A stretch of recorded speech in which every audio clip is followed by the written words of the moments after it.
Doctor Abdul Kalam کہتے ہیں، میں نے 22 سال تک پڑھایا۔ نمبر 1، میں نے کبھی حاضری نہیں لی کیونکہ کلاس اتنی دلچسپ ہوتی تھی کہ طلباء کو خود ہی آنا پڑتا تھا۔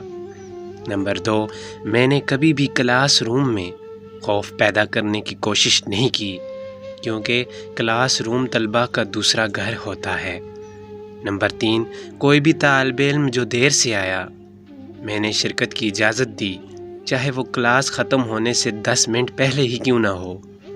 اس کا مطلب ہے ذمہ داری کا احساس۔ نمبر 4، میں نے کبھی بھی لفظ کو دوبارہ سے زیادہ نہیں دہرایا کیونکہ میں جانتا تھا کہ ہر کوئی اتنی گہرائی سے سن رہا ہے کہ اسے دہرانے کی ضرورت ہی نہیں۔ نمبر 5، میں نے کبھی بھی مکمل 90 منٹ تک نہیں پڑھایا کیونکہ میں جانتا تھا کہ اچھے، اوسط اور کمزور طلباء کی حوصلہ افزائی مختلف ہوتی ہے۔ نمبر 6، میں نے کبھی بھی نقد جرمانہ نہیں کیا کیونکہ میں جانتا تھا کہ کلاس میں کوئی یتیم یا غریب بچہ ہوگا۔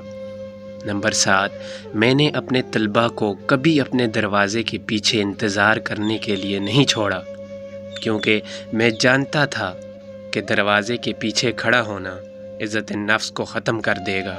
نمبر 8، میں نے ہمیشہ اجتماعی سزا کو انفرادی سزا سے بہتر سمجھا کیونکہ میں جانتا تھا کہ گروہ ناقابل فراموش تفریح ہے لیکن فرد دل دہلا دینے والا ہے۔ نمبر 9، میں نے ہمیشہ طالب علم کو بورڈ پر بلایا اور اس سے وہی پوچھا جو کچھ وہ جانتا تھا۔